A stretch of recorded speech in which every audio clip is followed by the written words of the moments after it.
Hello வணக்கம். இன்றைக்கி நம்ம சேனலில் என்ன பார்க்க போகிறோன்னா, நண்டு வறுவல் எப்படி செய்யலாம் அப்படின்னு தான் பார்க்க போகிறோம். நம்ம நண்டு மசாலா செய்கிறது ரொம்ப ஈஸி. டேஸ்ட்டு பார்த்திங்கன்னா அட்டகாசமாக இருக்கும். எப்படி செய்யலான்னு பார்த்துடலாம் வாங்க. நான் நண்டை வாங்கி இந்த அளவுக்கு நல்லா க்ளீன் பண்ணி வச்சுருக்கேன். வெங்காயம், தக்காளி, 2 பச்சை மிளகாய், பாருங்க, இஞ்சி பூண்டு பேஸ்ட்டு. அடுப்பில் வானல் சூடானாலும் தேவையான அளவுக்கு எண்ணெய் நல்லா சூடானதும் அது கூட பெருஞ்சீரகம் சேர்த்துக்கலாம். பெருஞ்சீரகம் நல்லா பொரிஞ்சதுக்கப்புறம் அது கூட வெங்காயம் கொஞ்சம் நல்லா வதங்கி வரணும். வெங்காயம் நல்லா வதங்கி வந்ததுக்கப்புறம் அது கூட கட் பண்ணி வச்சுருக்கிற தக்காளியை சேர்த்துக்கலாம்.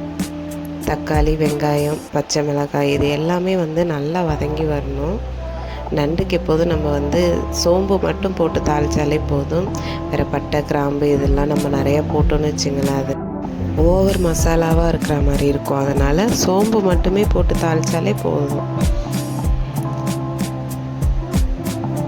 பச்சை மிளகாய் சேர்த்தாச்சு. இது கூட தக்காளி வெங்காயமும் நல்லா வதங்கி வர்றதுக்காக நான் கொஞ்சமாக உப்பு சேர்த்துக்கிறேன்.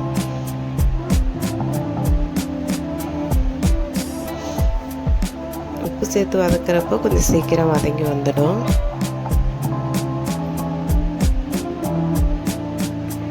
இந்த அளவுக்கு வதங்கி வந்ததுக்கப்புறம் இது கூட இஞ்சி பூண்டு பேஸ்ட்டு சேர்த்துக்கலாம்.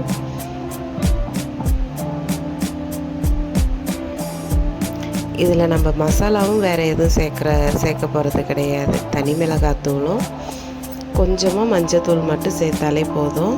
வேறு எந்த மசாலா, கரம் மசாலா அது இதுன்னு நம்ம சேர்த்தோன்னு வச்சிங்களேன், நண்டோட அந்த டேஸ்ட்டே வேறு மாதிரி போயிடும். அதனால் நண்டு செய்கிறப்ப எப்போதுமே நம்ம மசாலா அதிகமாக ஆட் பண்ணக்கூடாது. இதில் நான் தனி மிளகாத்தூள் கொஞ்சமாக மஞ்சத்தூள் மட்டும்தான் சேர்த்துருக்கேன். இது கூட க்ளீன் பண்ணி வச்சுருக்கிற நண்டை சேர்த்துக்கலாம். நண்டை சேர்த்துட்டு ஒரு வாட்டி கிளறி கொடுத்துடணும்.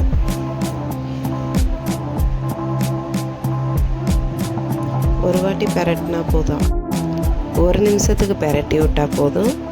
இப்போ இது கூட நம்ம என்ன சேர்க்க போகிறோன்னா, தேங்காய் அரைச்சி தான் சேர்க்க போகிறோம். தேங்காய் கூட 1 ஸ்பூன் மிளகு, ஒரு அரை ஸ்பூன் சோம்பு, ஒரு 1/4 ஸ்பூன் ஜீரகம் நான் சேர்த்துருக்கேன். இது எல்லாத்தையும் நல்லா அரைச்சி நண்டோடு நம்ம சேர்த்துட வேண்டியதான்.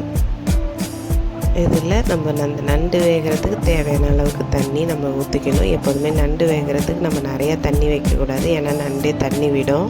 அதனால் பார்த்து சேர்த்துக்கணும். பாருங்கள், நல்லா கொதிக்க ஆரம்பிச்சிருச்சு. இதில் உப்பு, காரம் எல்லாமே நம்ம கொதி வந்ததுக்கப்புறம் செக் பண்ணிக்கணும்.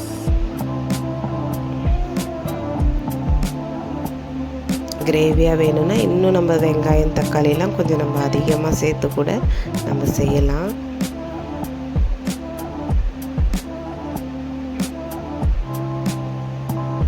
பாருங்கள், நல்லா இந்த அளவுக்கு நல்லா வெந்து வந்துட்டுருக்கு.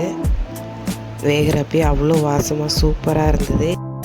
இது கூட கொஞ்சமாக கொத்தமல்லி, ஒரு கொத்து அளவுக்கு கருவேப்பிலை மேலே போட்டுக்கிறேன்.